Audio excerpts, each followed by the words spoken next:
So welcome. It is our very first BA50 evening with Dr. Susan Hardwick-Smith, and she sent me this book called Sexually Woke, and that was a title that caught my eye, as it may have you, which is why you signed up. I read the book very quickly. There were tons of gems in there. And then when I called her to get together for a conversation, it was like, oh my God, we could talk for hours. I mean, this is a topic that is near and dear to my heart, but I know with my girlfriends and with readers of Better After 50, which I've been publishing for, believe it or not, 10 years, we have seen the topics that keep rising to the top. The most popular topics are generally about sexuality. And I'll give you a list of those topics after we hear from Susan, because they're kind of fun to listen to what the top reads are. So after having the conversation, which I believe many of you heard during the BA50 interview, you guys signed on, and hopefully we'll find more pearls and gems in our talk tonight and conversation tonight from both her own experience and also your questions will definitely enlighten us and drive the conversation even deeper and further into areas that we can't even anticipate, which is always the best surprise. So I'd like to turn this over to Dr. Susan Hardwick-Smith, who is a board certified obstetrics and gynecological physician, author and life coach based in Houston. In addition to starting one of the largest all-female OBGYN groups in the country, she's also the founder of Agile, AGIL, which is a line of skincare products and certified organic transdermal hormones that support optimal aging. Haven't tried those yet. Susan has so many different skill sets that it's hard to touch upon them all. But what we're going to hear tonight is going to be, I believe, incredibly useful to all of us. So why don't you start, and we can turn this into a conversation soon enough. Oh, thank you, Felice. That's so nice. I get all humble when I get those kind of introductions because I'm actually just a regular person. And we all have these fancy CVs that make us look like different identities, don't we? It's funny, but I'm just a regular person. And happened to go to medical school and I specialized in women's health. And then I went through all the things that we go through. I had 3 children. They're teenagers now. I'm 53. I went through menopause when I was like 47.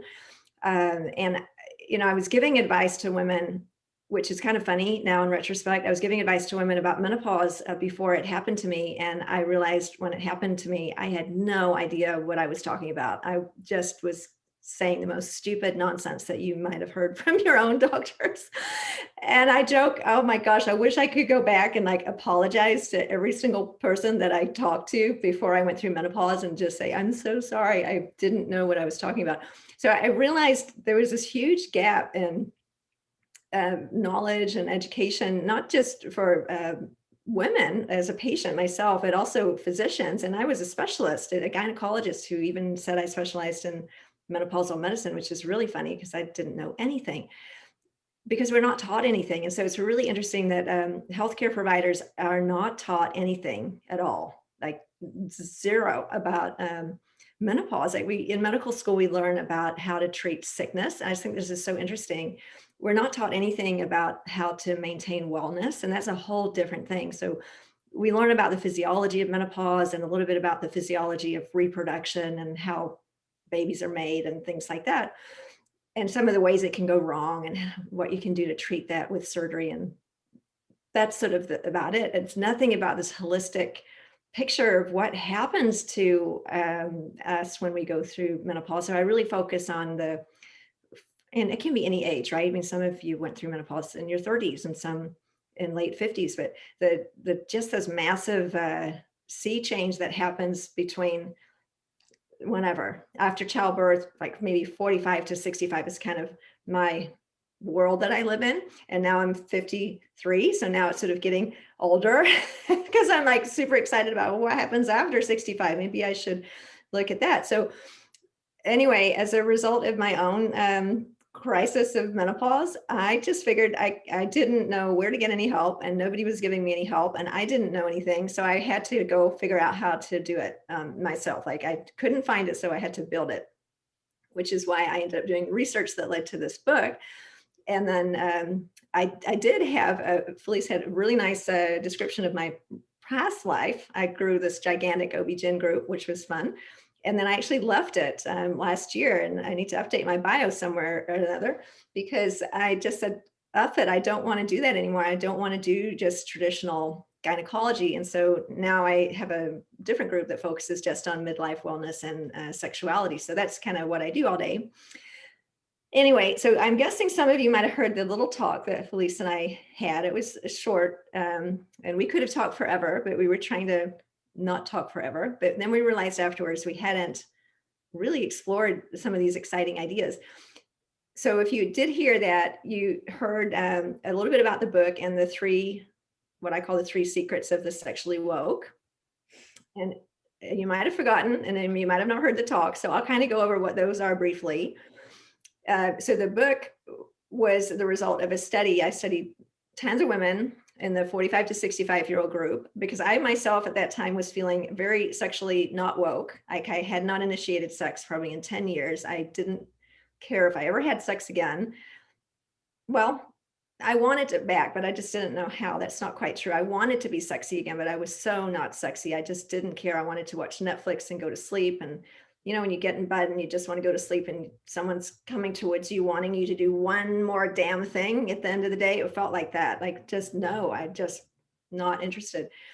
And that felt so, I felt such a loss around that, like so much grief that I wasn't able to express. So I just said, well, it's fine. You know, this is what happens when you get older, and all those other things that doctors will tell you, right? This is just part of getting older, and maybe take up tennis or something, because sex isn't really for people over 50. So you could just play bridge or do whatever old people do. I went along with that, but what I found in the interview process was that there was a group of women who had really developed or had maintained or newly developed or kept a very healthy relationship with sexuality. And it was only 7%, which sounds very depressing, but I look at it in a very optimistic way, that if 7% of women age 45 to 65 can have an extremely healthy and full relationship with sexuality, then maybe I could figure out what they had in common, and then maybe I could use it myself, and then maybe I could teach it to other people. So that's what happened with the book. And as a result, I did learn these things myself. So long story short, anyone can become sexually woke, because I was completely not in that group, and I learned from this research how to do those things. And so, you know, if you read the book, there's a lot more detail and tons of really amazing stories from women who were interviewed. And a lot of it's just their true stories of the things that they did and how they were able to live this way, which is something I really wanted. And I realized after finding out that I'd lost this part of myself that, you know, we can't really live, and to my feeling is I can't really live in my full aliveness, which is my goal, I guess, in life, to be whole, if I've lost my sexual being. And I found out that she's not ever dead. She's just taking a nap. That's the saying we have in our office. No one's sexual being is ever gone. It's just not possible. It's still there. But certainly it can go into hibernation, and all the things that happen as a result of menopause and getting past menopause can definitely make it feel dead. But just to review the secrets of the sexually woke. So the things that they had in common, I had, you know, a statistician or several of them help me figure out, okay, what do these women have in common? And they'd answered all these questions. And so we kind of filtered through them and came up with categories. And the three things they had in common sound absolutely like they have nothing to do with sex, because they actually could apply to anything in life. So I could have written this book if I was anything, a designer or an architect or anything. I mean, they're just the secrets of being a whole person. But in the context of sexuality, they came up too. So they were, number one, being open to possibility. And that we talked about in talk with Felice, so you know already that that was just a mind state. Well, the whole sexually woke thing is a mind state, but the open to possibility idea was really a way in which these women looked at the process of aging as a amazing, curious playing field to be opening up into, rather than a closing down of something, like a not a march to the grave, but an opening of possibility and a seeing through these walls that we have all built with our limiting beliefs, like things like being over 50 is not good, like there's a better age to be, or having gray hair is not the best color, or we can't be sexy when we're over 50, or there's only one way to have sex, and that's vaginal intercourse. So if I don't like that anymore, I just might as well not have sex. Like all of these limiting beliefs. And so, in as much as we have limiting beliefs, we're limited. I mean, that's pretty obvious, right? We're not exploring our full potential. So these women all were really open to this incredible, infinite possibility of what could happen as a result of aging. And that showed up in their sexual relationships. And just to be clear, like sex doesn't mean vaginal intercourse. Their sexual relationships were defined as just intimate physical connection. So they can be all kinds of things. It's a huge menu. Often we're single. A lot of the sexually woke were not in a partnership. And so we can talk about that some more, or they weren't in a partnership with someone who was available for sex through whatever reason, illness, or all these things that happen, right? But just a basic openness to thinking aging is great and sex is fun and let's try whatever, like just being open. So that was secret number one. Secret number two was that it was knowing yourself first. And all these women had a very deep sense of self-awareness and had done a ton of work to get there. And the sort of underlying idea is that I cannot show up in any relationship if I don't know who's here. And you might have heard me say that before because I say it a lot. Yeah, how can I show up fully in any space if I don't know who's here? Because who's showing up? And I thought back, gosh, how many times did I show up as some kind of chameleon or some sort of mirror of whatever they wanted me to be in that setting? You know, I could show up as anything. Like I dress up for whatever event you want and I'll say what you want and act like you want, but none of that was really who I was. So there's a sense of finding out who you really are and showing up as that person. And that seemed to just blow the lid off whatever type of intimate relationships we were having, because now we're really present. And like, that's so different than what I'd experienced before. Like being in an intimate relationship with someone when you're actually present, which sounds so simple, but I mean, I wasn't, and turns out 93% of the people I studied were not either. And you can't do that unless you know yourself first. And so all that stuff that we could talk about for days about loving yourself and all those wonderful things, right? So that's in that category. And then the last one was living with purpose and with a sense of attention, like choosing where to place your attention and realizing that where you put your attention dictates the course of your life and that we can choose that. So not quite as simple as I can choose to be happy or I can choose to be sexy, but almost, because we do choose where to put our attention. And, you know, through lots of training with yoga and meditation, things like that, they were able to put their attention on their partner, like doing these tiny little things. I had patients who'd been married for 30 years and they were just doing little cute, sexy things like giving their undies to their partner under the table at a restaurant, or just fun stuff. Like, isn't that fun to get that back? And then living with intention, which is a little bit different, just similar but different, setting commitments and following through with them, or renegotiating them if they're not going to work, but living life with a sense of intention so that daily we're, you know, waking up and having a plan and sticking to it, and really making the primary relationship, if they were in a partnership, the most important thing, or one of the most important things, and just doing little things to nurture it. That grass is always greener when you water it idea.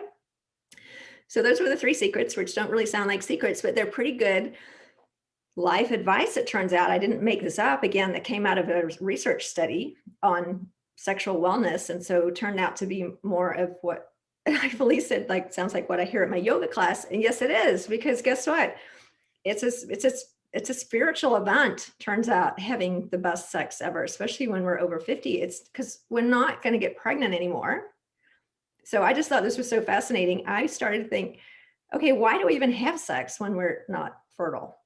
Like, we're not going to, the biological drive is gone because we're not going to get pregnant. So now we're elevating it to this level that's only in the human sphere, right? Where we're actually having sex to connect, like, and be intimate with another person. And maybe even if you want to really go with it, you could really experiment with the interconnectedness of all things, like by being really connected with another person or with yourself, right? Could get really spiritual. Because why are we doing it? It's a waste of, if you were a cave person, it'd be a complete waste of energy to be having sex when you're over 50. So you wouldn't do it. And that's why, animals sort of stop doing that when they're not fertile, but we've evolved beyond that. So that is just a recap of what Felice and I talked about last time. But then when we were talking today about, what else is there? So those are all obviously very psychological, spiritual, mind-based things. And so your biggest sex organ absolutely is our brain, no question. So we've got to have our mind right with these type of things, knowing ourselves, living with intention, living with a sense of openness to possibility, being comfortable with uncertainty, all these things, right, that we could learn in yoga class too.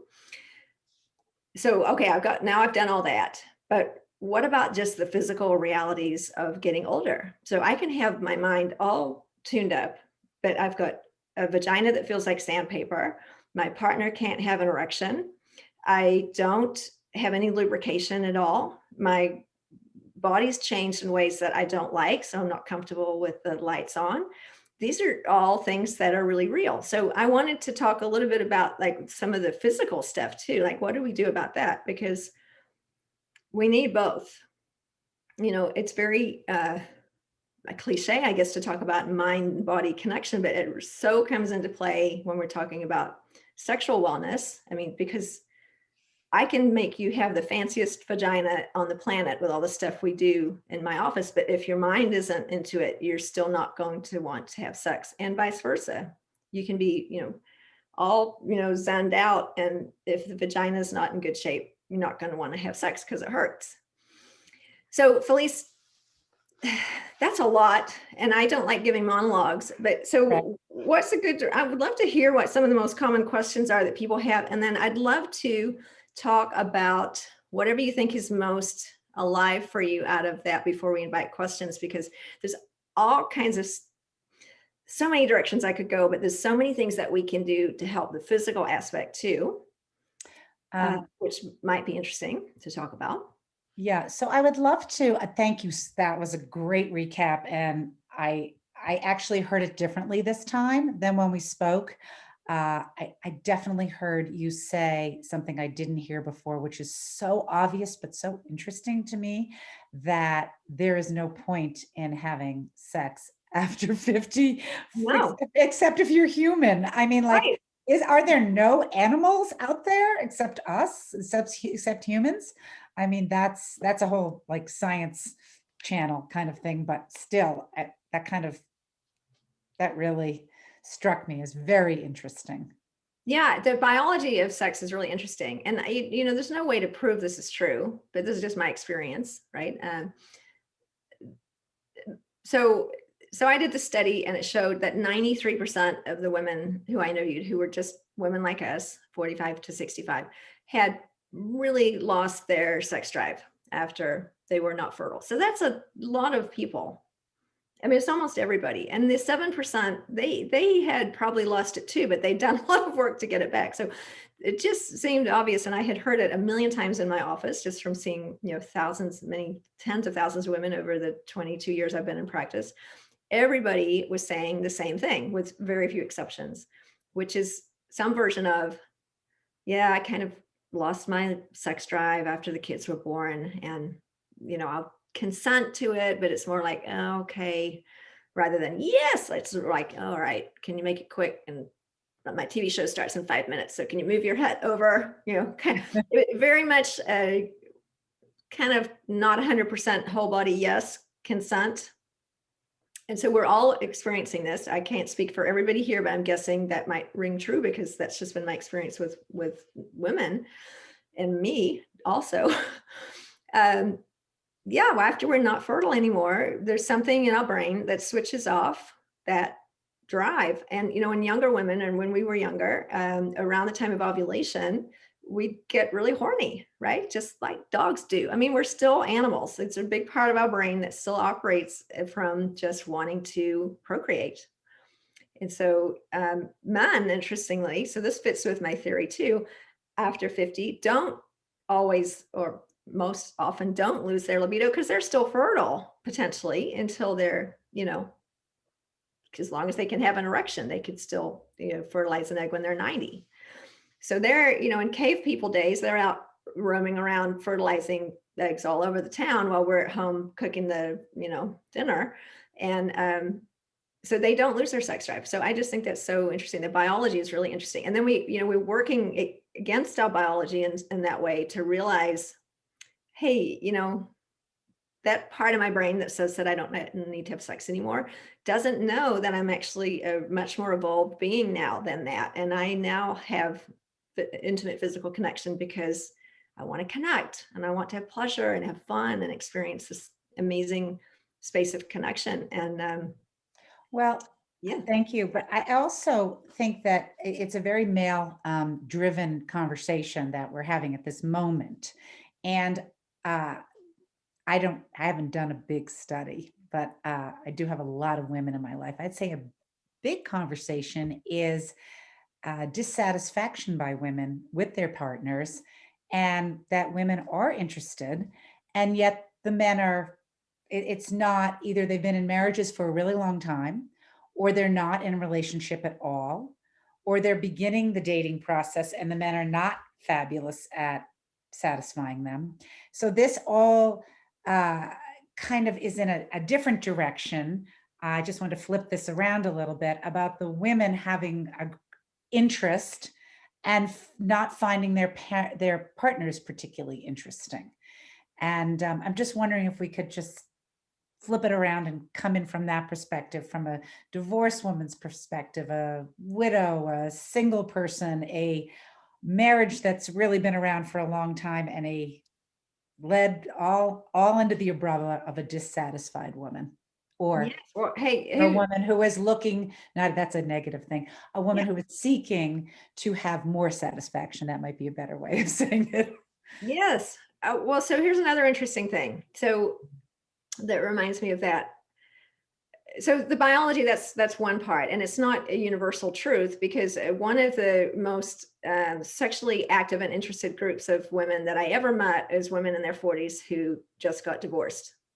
And I was one. So I had no sex drive whatsoever. Like I would rather do anything than have sex just about until I got divorced. And then all of a sudden I wanted to have sex with every person I saw walking by because just that openness again, being in a relationship that had been so stifling and not allowing, I'm not blaming anyone. I mean, obviously there's always two stories when there's a divorce, but both of us probably felt the same, that we were not able to be our full selves in that environment, and living like that for so long just stifles all of your creativity and your sexual being. And so, yeah, when you're let out of that box, or when you let yourself out of that box, it can come back with a passion, no matter what your age is.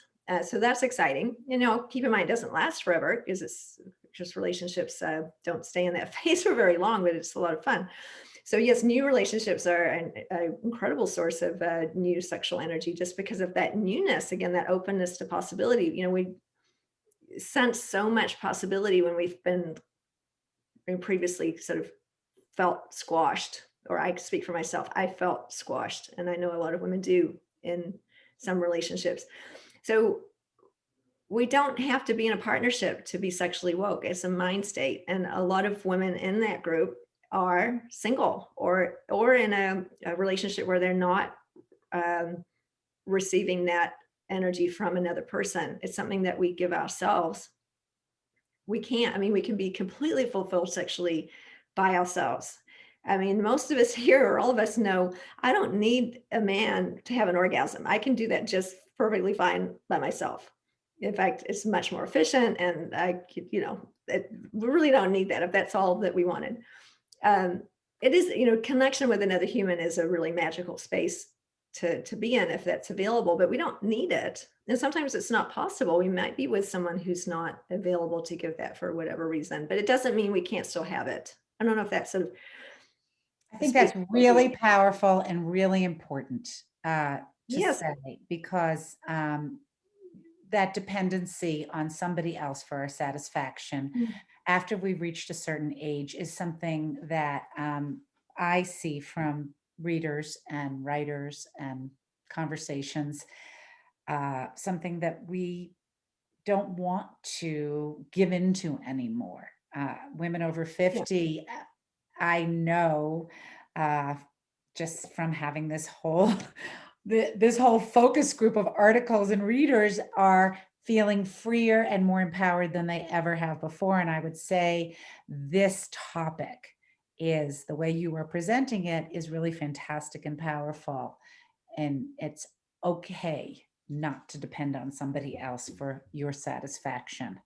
Um, I would even go further than that. I mean, yes, it's so true. And even adding to that, in as much as we depend on any outside person or thing to be happy, right? That's such a precarious position to be in because it can be taken away at any time. Like at some point, and this is one of the most beautiful things about getting older, I think, is that we can, if we're lucky, have a little bit of wisdom into this truth. And I can't say I live here all the time at all. I sometimes am able to touch into this, but not relying on external circumstances for my happiness, whether it's a person or a situation or a house or a job or a car or anything, or a certain size penis or whatever it is.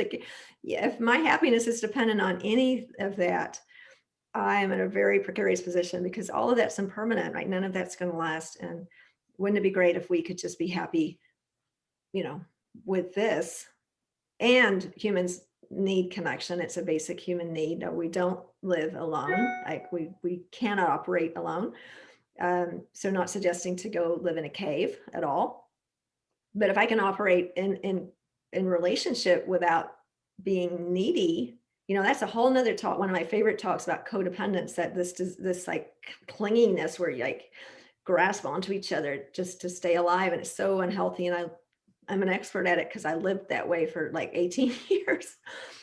Oy, or more than that. When you can free ourselves from that and be, if we're in a partnership, two independent people who also have this third entity that we share and give energy to instead of sucking energy out of it because we're grasping and pulling at each other. That's where things start to really blossom. You can, there's an author I love, the Hendricks. I don't know if you guys have read Gay and Kathleen Hendricks stuff. They talk about co-creation is the opposite of codependence. And this is a little bit off topic, but not really, because I write about it in my book too. It's so involved in great sex to not be codependent. You can have really fiery, passionate lovemaking when in a codependent relationship for a little while, and then it's followed by just drama and fighting and all kinds of falling out, and then maybe you have makeup sex. It's just like, whoa, drama city, which isn't ultimately where I like to live anymore. I prefer just a little bit more stability and peace. So, anyway, long story short, yes, that depends on us not being dependent on external, not placing our happiness in the hands of anything outside ourselves, and that includes our sexual well-being. We have to take that into our own hands for truly and metaphorically be responsible for our own pleasure. And I can talk about that in terms of self-pleasure or being responsible for communicating that to another person if we are in a partnership, and knowing that we can be completely fulfilled without somebody else having to do something. You know what I mean? Like, I can only be happy if you do X, Y, and Z. That's the definition of codependence. I mean, you have to do, I would be happy if you would just do these things. And how many times have you thought that? Like, if it wasn't for those damn things you did, everything would be okay, you know? So I'm going to ask a few more questions, and then I want to open up, because I'm trying to open. I want to talk about, different uh, pockets that we can come into. The two other areas that I would like to address is the physical change in our bodies, and the stuff out there that people are talking about that one can do to make yourself feel better. Yes. And that's a medical piece. And then what was the other piece? Oh my God, we're not always better after 50. Um, and the other piece is when your partner actually is that whole kind of dialogue, when you do have a partner and you're want them to be more woke, and you want to be more woke, and it's not woke at all.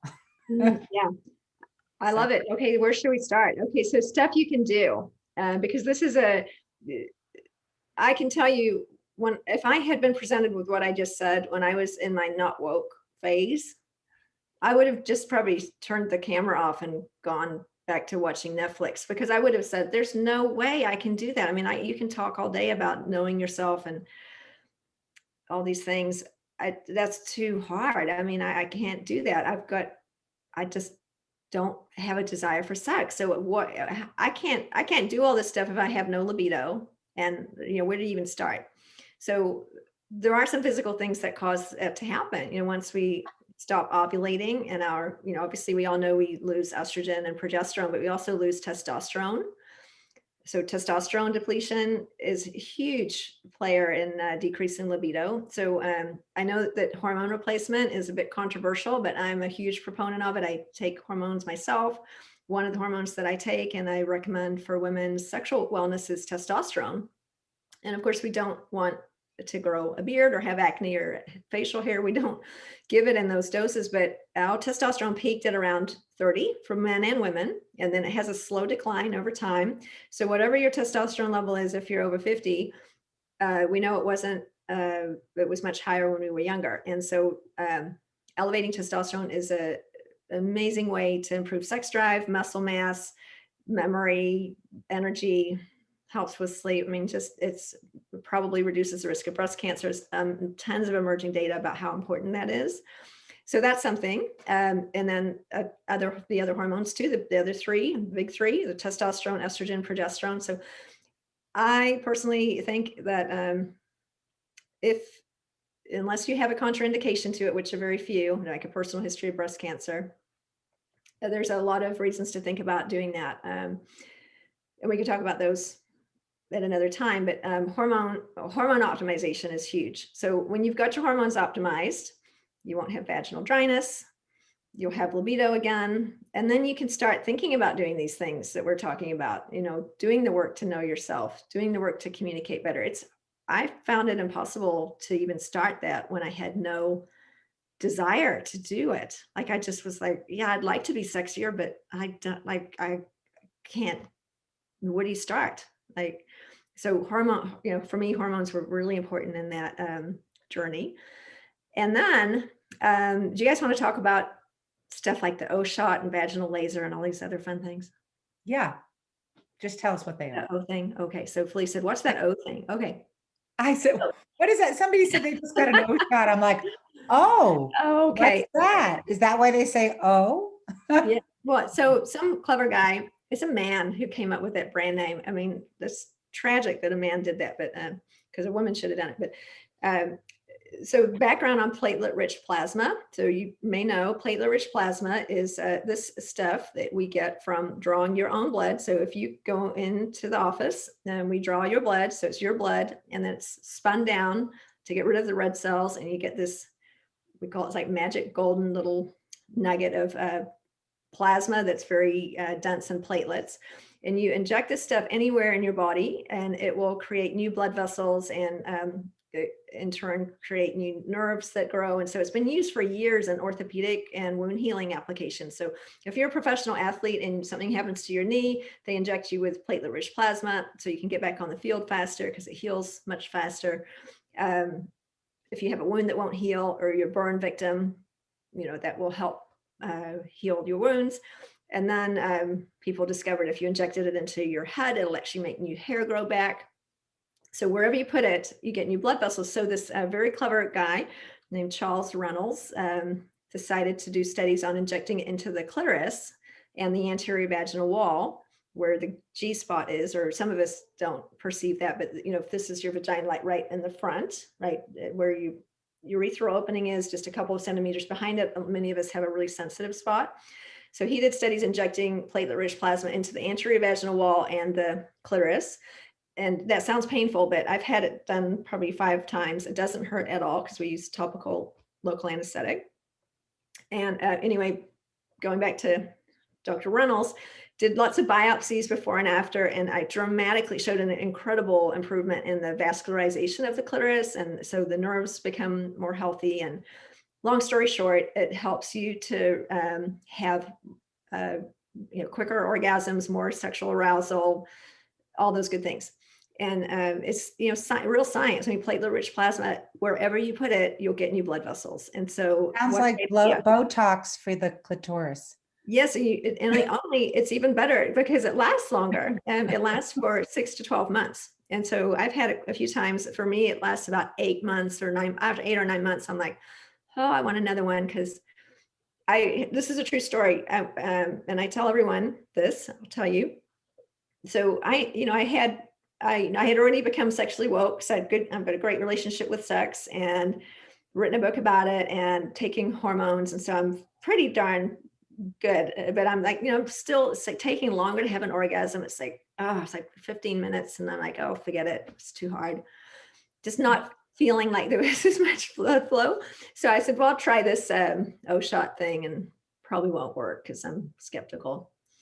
And it takes about 2 months because blood vessels take time to generate. But about 2 months after I had the O-shot, I wanted to have sex with the furniture. I was like, just like, I'm ready anytime. I could have an orgasm 3 or 4 times a day if I had nothing else to do. It just amazing. And so I can tell when it's wearing off, because it's like, I'm like, yeah, maybe I can just have sex once a day now. And not to say I have sex more than once a day, because it's not practical, but I would want to, like, I would be up for it. Like, that would sound fun, which is so not where I was. So if you're thinking I sound weird or strange and so not like where you are, I was so not there. I mean, I didn't want to have sex at all. Like, I wished my husband's penis would fall off. I've told Felice that. I thought that would just make life easier, because then we could just get along. I'm like, don't want to do it. But now it's totally different. So that is something that really works. It's real science. It really works. I can't tell you it works for everybody, just because, again, we can make the vagina perfect. If your mind is not connected, it's not going to work. So I've had patients say, oh, the O-shot didn't work for me. If we biopsied their tissue, it would show much more blood flow and all of those physiologic things. It's just they're not. You've got to address the mental piece too, of course. But that's a cool thing. And then there was something else called the you talked about, it was like the laser for vaginal dryness. And yeah, the Mona so Lisa. one of the biggest complaints that I hear as a physician is after menopause is that we lose vaginal moisture, and that's a direct effect of estrogen dropping. So as we know, after menopause, your estrogen goes from being high to like nothing, and it can be like zero. My estrogen without replacement would be 0, as would many of yours. And with no estrogen, you might have heard me say this before, but the cells in the vagina prior to menopause look like jelly donuts. There's these round, squishy, lovely cells. They're stretchy, and they just look delicious on a biopsy specimen. They're round and they've got gooey stuff in the middle. So I think they look like jelly donuts. And then after menopause, they look like you ran over the donut with a steamroller, and they're flat and sandy, like sandpaper, like rough.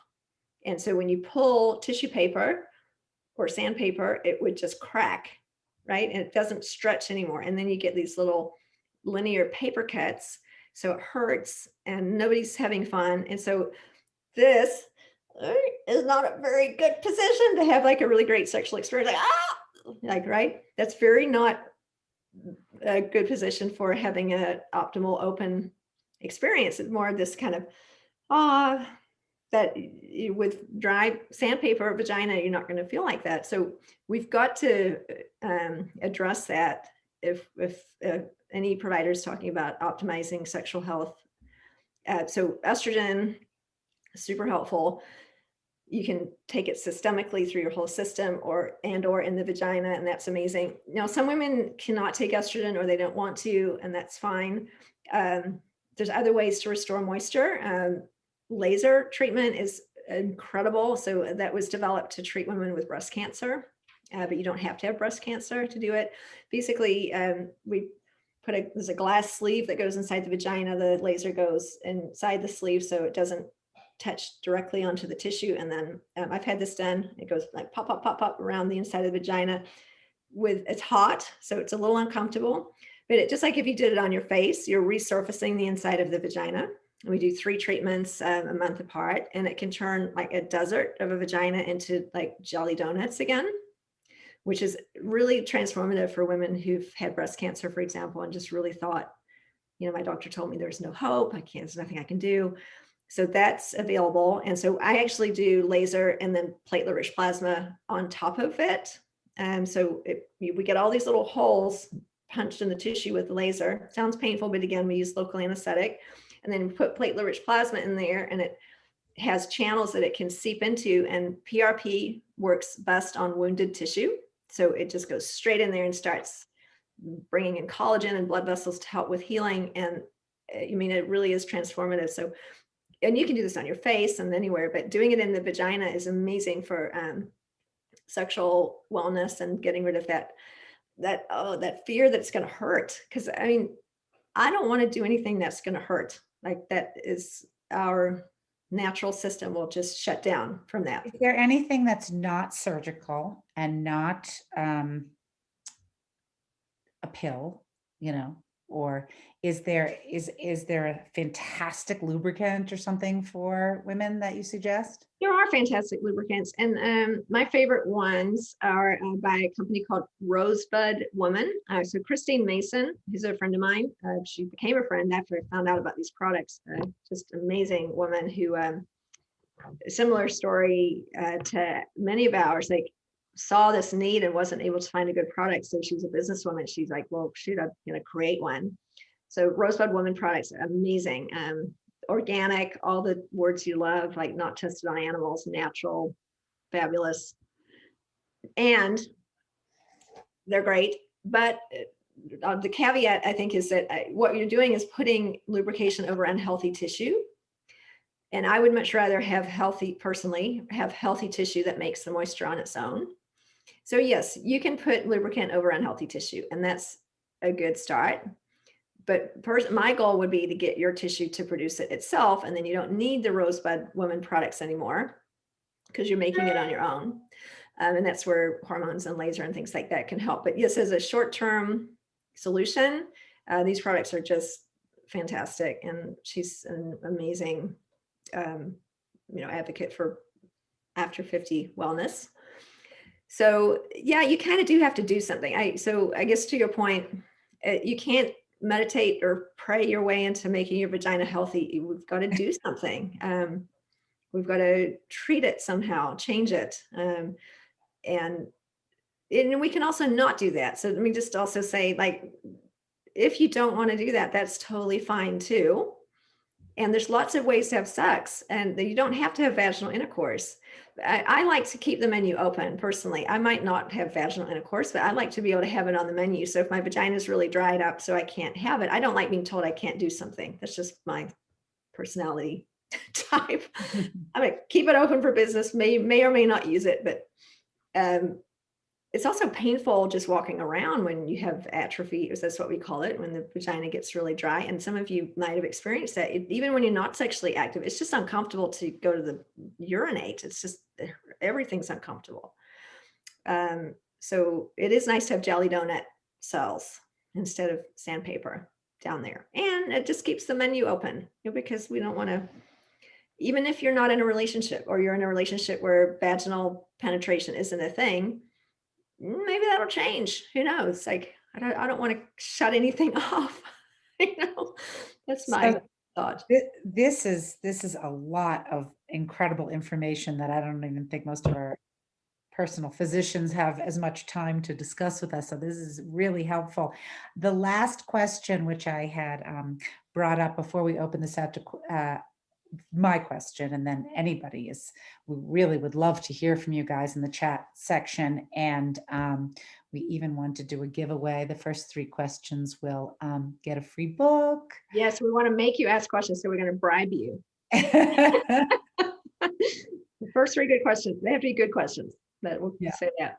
We'll get And yeah, so you can just put those in the chat room. But so to get back with, okay, so we've got our brain, we've dealt with that, we've dealt with our physical being and the options that we have to enhance our physicality, feeling better. And then there's the piece that where we really, if we do in fact have a partner, they just aren't so good anymore at, or ever, or anymore, or whatever the word is. Yeah. So What do we do about that? Dr. Ruth. Yeah. I had one of these partners, and it wasn't his fault. So I'm not putting any blame. I had, 18-year marriage that didn't last, and thank goodness it didn't. But yeah, I could have done all of this work, I guess, on my own, and then I would have still been sleeping with this person that I just wasn't attracted to. I don't, so I'm not recommending divorce for everyone at all. However, sometimes that's the answer. I mean, there are times in life when we need to renegotiate our relationships, and sometimes around this time in life, that's the time to do it. So that's an option. I just put that over there. And then I take the blame for, I don't like the word blame. I take responsibility for not communicating what I wanted well in my prior marriage. I didn't tell him how to please me. I didn't really know. I hadn't done a lot of exploration at that point to be able to even talk about it. I didn't feel comfortable talking about it. So I think we have to, or I have to, or I'll just say we have to take the responsibility to be able to communicate that, because our partners don't know. I mean, they have less education than we do. So I don't know very many or any relationships where if you were to bring up the subject of wanting to be more sexy and explore different amazing fun things in your sex life to your partner, if you get along, assuming that you're still connected, that wouldn't be received well. I mean, that would just be received well, wouldn't it? I mean, who isn't going to want to hear that? Like, let's have better sex, honey, let's talk about that. They'd be like, oh, thank God, yes. Let's do that. But for some reason, I was in the same boat. I didn't feel comfortable talking about it. So we've got to somehow learn to shake off this fear we have of talking about our bodies and touching ourselves and what, having that be watched, and maybe directing somebody. I didn't talk about, I think I had sex just silently for the first 20 years or so that I had sex. I didn't say anything. Like, I could have, maybe it worked and maybe it didn't, but I didn't say, I like it when you do this, I really love it when you do that. They don't, nobody wants to hear, I don't like when you do something, but sometimes that's appropriate too, like keeping it really positive. And someone's got to go first. That's the thing I always say, like, someone has to go first and just take the leap and be the one to, I mean, what do we have to lose? Well, our comfort zone, which that's a whole nother talk. Like, we get to lose our comfort zone, which is really great to lose sometimes, because we don't grow in there. That's not a place where we grow. That's a place where we stagnate. So yeah, just do something different. And I take responsibility for communicating what pleases me sexually. That is on me. I cannot expect anyone to know what that is, especially if I don't even know what that is. So yeah, if you want to stay, if you're with someone that's kind of not lighting your fire anymore, but you really wish to stay together, you're going to have to talk about it. And you're probably going to have to go first because we're much better at communicating than men are, assuming we're in a heterosexual relationship. If you're in a homosexual relationship with another woman, they generally communicate really a lot better because women are better at communicating. But chances are that's not going to change unless you take that step. And so put on your big girl panties and just do it. See what happens. And I bet you lunch, it'll be received well. If your relationship's still connected. If it's not, then that's okay too. And it's sometimes time just to renegotiate that and move on, because we deserve this. You deserve this. We all deserve to live in our full aliveness. And if something is preventing you from doing that, we need to move away from that, I think. Or I do. And you wouldn't be here if you didn't have some sense of that, because who's going to spend an hour and a half listening to some stranger talk about having a better sex life unless you want that, right? I'm guessing.